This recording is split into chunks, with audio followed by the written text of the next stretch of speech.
Hello student, this is आकाश शर्मा और हमारा topic चल रहा था मैथ्स में निर्देशांक ज्यामिति। आइए इस पे आगे कुछ एग्जांपल्स को करते हैं जिससे हमें इस प्रश्नावली के बारे में अच्छे से समझ में आ जाएगा। निर्देशांक में हमने इससे पहले त्रिभुज के सूत्र के बारे में जाना था, त्रिभुज का क्षेत्रफल क्या होता है। अब आगे हम नेक्स्ट क्लास में आगे कुछ क्वेश्चंस को करते हैं। आइए देखिए। अब देखिए क्वेश्चन नंबर 1 है, उस त्रिभुज का क्षेत्रफल ज्ञात कीजिए जिसके शीर्ष हैं। ठीक है, अब शीर्ष क्या दिए हुए हैं क्वेश्चन नंबर 1 में 2,3 1 -1 0 2 -4 और सेकंड क्वेश्चन में हमें दिया हुआ है -5 1 3 -5 5 2। ठीक है, अब देखिए नंबर 1 क्वेश्चन हम लेते हैं पहले। 2 3 दे रखा है एक शीर्ष, एक दिया हुआ है ये और एक दिया हुआ है 2 -4। अब त्रिभुज के शीर्ष हमने इसको तो A मान लिया, इसको B मान लिया और इसको C मान लिया। ठीक है, अब हम क्या लेते हैं, सपोज हम A वाले में हमने ले रखा है ये। ठीक है, क्या दिया हुआ है हमें 2,3। B वाले में हमें क्या दिया हुआ है, जो B शीर्ष है -1 0 और हमें कोमा इसमें क्या दिया हुआ है C वाले में 2, -4। अब देखिए इसको हम मानते हैं x1, इसको x2 और ये होता है हमारा x3। ये होता है y1 y2 और y3। ठीक है, आया समझ में आपको। अब हमने क्या है, त्रिभुज के क्षेत्रफल हमें लेना है, तो हमारा फॉर्मूला क्या होगा 1/2 x1 y2 minus y3 plus x2 y3 minus y1 plus x3 y1 minus y2। ठीक है, इतना आपको समझ में आया। इसमें तो हमने y2 माइनस y3 लिया है, इसमें y3 माइनस y1 लिया है और इसमें ठीक है 1 माइनस 2 लिया है। तो अब इसमें हमने तीनों को लिया है तो क्षेत्रफल हमने रख दिया 1/2। अब देखिए x1 कहाँ से लिया है हमने, यहाँ से 2, ये 2 रख दिया। ठीक है, y2 क्या है हमारा, देखिए 0। ठीक है, 0 रख दिया। y3 क्या है हमारा, y3 यहाँ पर है हमारा -4। ठीक है, तो हमने -4 रख दिया। इसी प्रकार हमने ये रख दिया, देखिए 1 यहाँ से x2।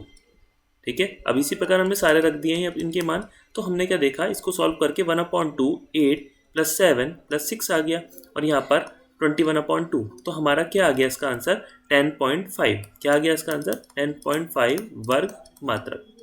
ठीक है, हमारे जो त्रिभुज के क्षेत्रफल होंगे वो सब किस में निकलेंगे, वर्ग में, वर्ग यूनिट में। किस में निकलेंगे, वर्ग की यूनिट में। तो हमें जितने भी आंसर निकालने हैं ये वर्ग यूनिट में निकालने हैं। तो हमारा जो मात्रक आ गया वो हो गया 10.5 मात्रक। अब नेक्स्ट देखिए क्वेश्चन। अब देखिए निम्नलिखित में से प्रत्येक में k का मान ज्ञात कीजिए ताकि तीनों बिंदु संरेखी हो। ठीक है, संरेखी में हमने पढ़ा था कि संरेखी में त्रिभुज का क्षेत्रफल क्या हो जाता है, 0। क्या हो जाता है, 0। हमने पहले वाली क्लास में इसमें पढ़ा था कि कोई भी संरेखी त्रिभुज है, संरेखी त्रिभुज जो होते हैं उनका क्षेत्रफल क्या होगा हमारा, वो 0 होगा।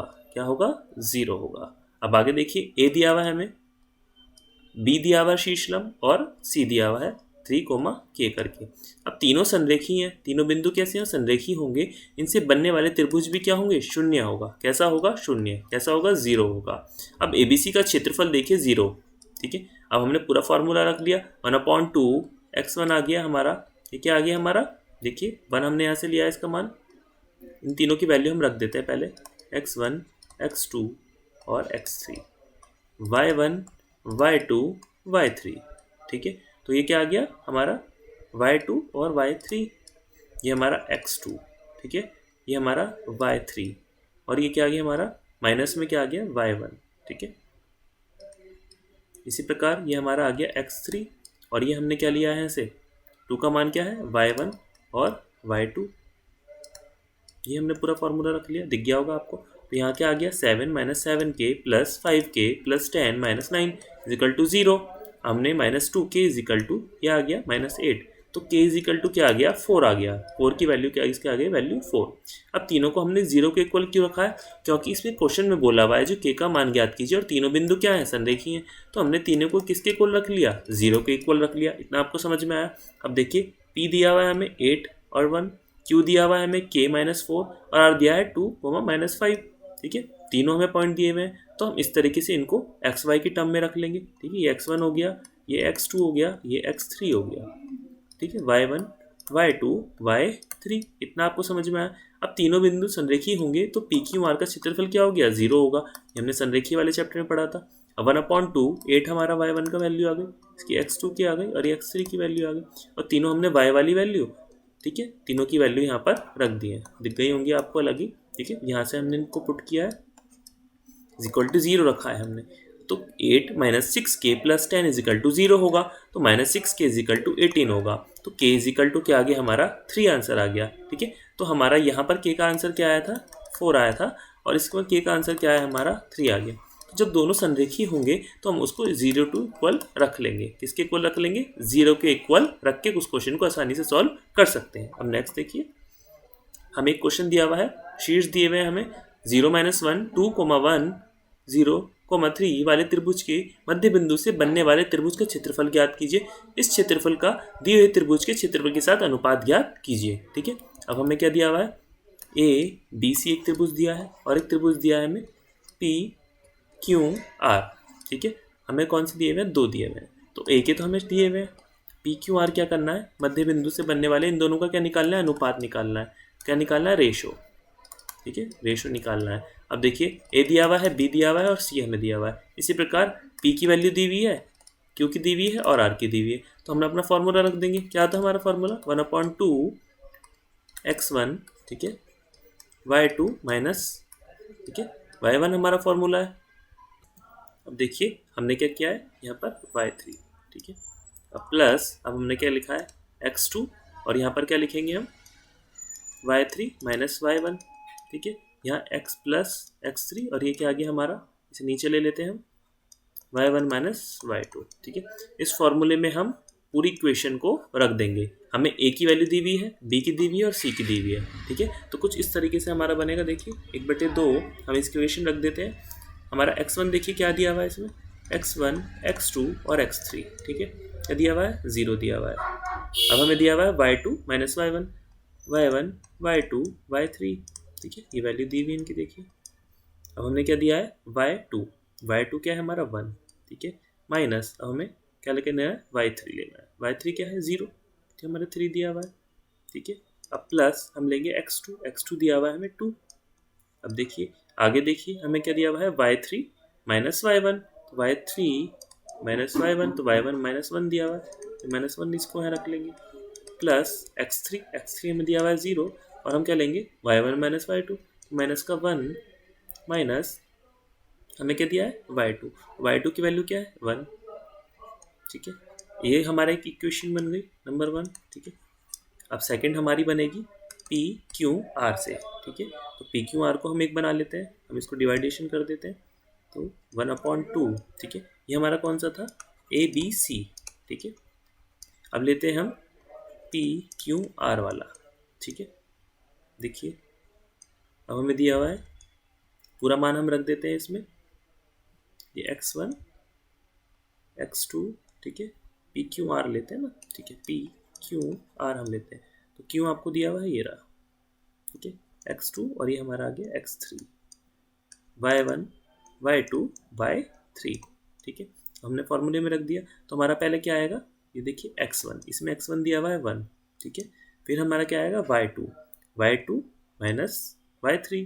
ठीक है, तो 1 माइनस 2 प्लस, अब आएगा x2 हमें दिया हुआ है 0, और क्या आएगा हमारा, देखिए y3 माइनस y3 देखिए कहाँ पर है 2, और y1 का है हमारा 0, प्लस x3 हमारा क्या है 1, और क्या आएगा हमारा 1 y1 माइनस y2। ठीक है, तो 0 माइनस 1। ठीक है, अब हमारे दो हमारी इक्वेशन बन चुकी है। ठीक है, नंबर 1 ये वाली और नंबर 2 ये वाली। जब दोनों को सॉल्व करेंगे हम, तो हमारा क्या क्वेश्चन निकल कर आएगा, इसका आंसर आएगा हमारा 4, और ये हमारा जो मात्रक आएगा, ठीक है, क्या आएगा, वर्ग मात्रक।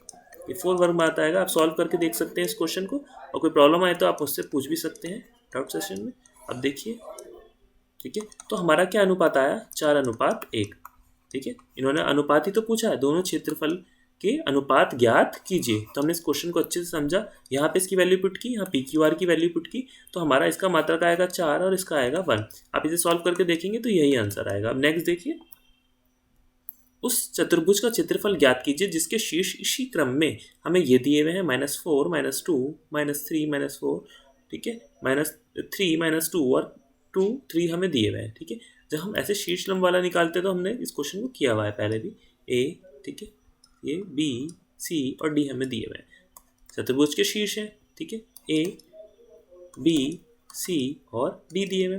तो अब ए बी सी देखते हैं, पहले ए बी सी, पहले ही वाला देखते हैं, ए बी सी, ठीक है। इसमें देखिए पूरी वैल्यू हमने इसमें पुट कर दी, तो x1 x2 x3, ये y1 y2 y3, ये हमने वही फॉर्मूला रख दिया, सबकी वैल्यू इसमें हमने यहाँ पर पुट कर दी, ठीक है। आप देख सकते हैं इन वैल्यूज़ को, ये हमने यहाँ पर सारी पुट कर दी। अब 1/2 12 प्लस 0 9, 1/2 21, तो 10.5 वर्ग मात्रक आ गया। अब हम लेते हैं, देखिए ए सी डी में, ठीक है, ए सी डी ये वाला त्रिभुज हम लेंगे अब, ठीक है। कौन सा लेंगे? त्रिभुज ए सी डी का क्षेत्रफल, ठीक है, वो हमने इसमें मान रख दिया। अब हम ए वाली वैल्यू लेंगे, ठीक है, सी वाली लेंगे और डी वाली लेंगे। तो इस बार हम क्या करेंगे, इसको 2 बना देंगे और इसको हमने क्या कर दिया y2। अभी हमारा हो जाएगा x3 और ये y3। अब इनकी वैल्यू हम यहाँ पर पुट कर सकते हैं, देखिए आराम से, ये x2 आ गया, ये x1 आ गया और ये x3 आ गया, ठीक है। और ये y की वैल्यू हो गई हमारी, जितने भी y दिए हुए हैं, तो 10 प्लस 15 × 0 1/35, तो 17.5 वर्ग मात्रक इसका आंसर हमारा आ गया।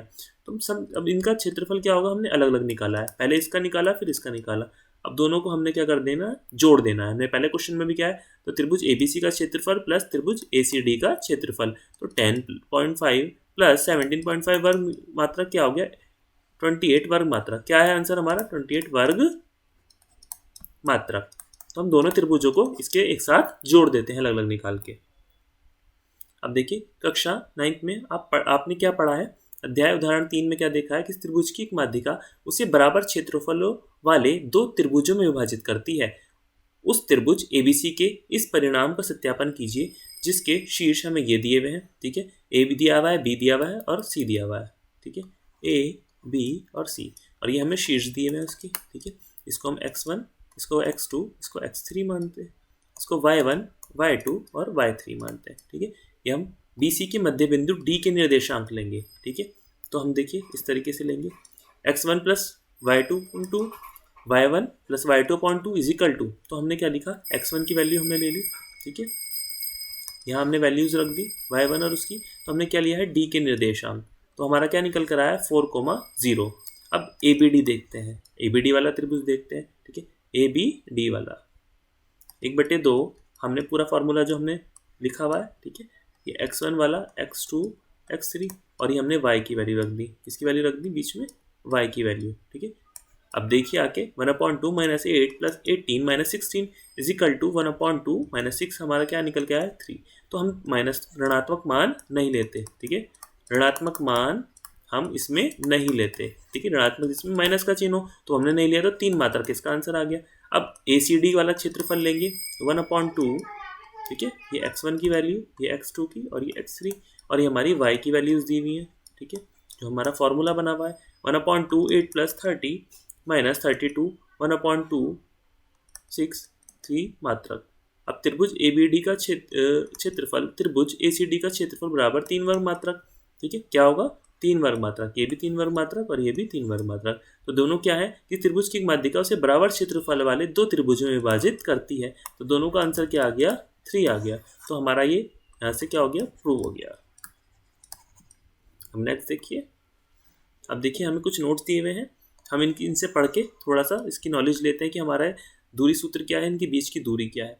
तो P में हम दिया हुआ है x1 y2, क्यों दिया हुआ है x2 y2 के बीच की दूरी निकालनी है, तो क्या फॉर्मूला होगा इसका, देखिए ये फॉर्मूला होगा x2 - x1 का whole square plus y2 - y1 का होल स्क्वायर। अगर हमें P और Q के बीच की दूरी निकालनी है तो हमें इस फॉर्मूले को पुट करना पड़ेगा। अब देखिए बिंदु P XY की मूल बिंदु से दूरी कितनी दी हुई की निकालनी है हमें, तो हमें क्या निकालना पड़ेगा x का स्क्वायर प्लस y का स्क्वायर, ठीक है। अब P में हमें XY दिए हुए हैं और उनकी मूल बिंदु से दूरी निकालनी है, कोई बिंदु है, ठीक है, और यहाँ पर P है, ठीक है, तो इन दोनों के बीच की दूरी निकालने के लिए हमें इस फॉर्मूले को पुट करना पड़ेगा। अब देखिए उस बिंदु P XY के निर्देशांक जो बिंदु A पे और B पर x1 y2 और x2 y2 को जोड़ने वाले रेखाखंड को m1 अनुपात m2 के अनुपात में आंतरिक रूप से विभाजित करता है। तो इसके लिए हम क्या फार्मूला रखेंगे, ये हमने फार्मूला कल भी किया था, m1 x2 plus m2 x1 upon m1 plus m2। इसमें हमने क्वेश्चन भी किए हुए हैं, ठीक है, m1 y2 और m2 y1, ठीक है, इतना आपको समझ में आया। अब नेक्स्ट देखिए, बिंदु P x1 y1 क्यों, ठीक है, आपको समझ में आया, इतना हमने किया था। अब आगे देखिए नेक्स्ट, बिंदु P x1 y1 और Q x2 y2 को जोड़ने वाले रेखाखंड PQ के मध्य बिंदु के निर्देशांक x1 y x2 upon 2 y1 x2, ठीक है, ये हमारा देख लिया, आपको समझ में आ गया इतना। अब देखिए बिंदु x1 y1 और y2, ठीक है, और x3 y3 से बनने वाले त्रिभुज का क्षेत्रफल, ये हमने आज वाले क्वेश्चन में किया है, x1 y2 minus y3 plus x2 y3 minus y1 और x3 y1 माइनस y2 का संख्यात्मक मान है, ठीक है, ये हमने अच्छे से आज सीखा है। इसके ऊपर हमने कुछ एग्जाम्पल भी किए हैं, ठीक है, वो हमने अच्छे से समझे हैं किस तरीके से हमने त्रिभुज के एग्जाम्पलों को किया है। अब नेक्स्ट देखिए, आज हमने क्या सीखा, हमने सीखा कि त्रिभुज के क्षेत्रफल को कैसे निकाला जा सकता है, उनकी दूरियों को, उनके निर्देशांकों को कैसे ज्ञात किया जा सकता है, उनके बीच में कैसे अनुपात रेशो को निकाला जा सकता है। अगर आपको दो त्रिभुज दिए हुए हैं, एक के अंदर एक दिया हुआ है सपोज, ठीक है, ABC दिया हुआ है और यहाँ आपको PQR दिया हुआ है, तो दोनों के बीच आप अनुपात कैसे निकालेंगे और उनके निर्देशांक आपको यहाँ पर ज्ञात हो, ठीक है। और यहाँ का हम इसका क्या निकाल सकते हैं, किसी भी त्रिभुज का हम क्षेत्रफल निकाल सकते हैं, ठीक है, दूरी निकाल सकते हैं, क्योंकि हमें क्या पता है, उनके निर्देशांक पता होंगे, ठीक है, निर्देशांक कुछ भी हो सकते हैं, वो XY की फॉर्म में होंगे। किस फॉर्म में होंगे, XY की फॉर्म में, तो हम आराम से निर्देशांकों को यहाँ से निकाल सकते हैं। उनमें हम x1 वाला फॉर्मूला लगा सकते हैं, हमारे बहुत सारे फॉर्मूले हैं, ठीक है, दूरी सूत्र के, क्षेत्रफल के और रेशो के, इससे हम क्षेत्रफल को आराम से ज्ञात कर सकते हैं, दूरी को ज्ञात कर सकते हैं, जिससे हम निर्देशांकों को अच्छे से समझ सकते हैं। तो आज हमने क्या सीखा, हमने सीखा कि हम क्षेत्रफल को कैसे ज्ञात कर सकते हैं त्रिभुज के ज्योमेट्री में, निर्देशांक में, ज्यामिति से हम कैसे क्षेत्रफलों को निकाल सकते हैं। अगर हमें क्षेत्रफल नहीं पता, उसकी ऊंचाई नहीं पता, उसका कर्ण नहीं पता, तो सिर्फ उनके निर्देशांकों से ही हम उनके क्षेत्रफल को ज्ञात कर सकते हैं। Thank you.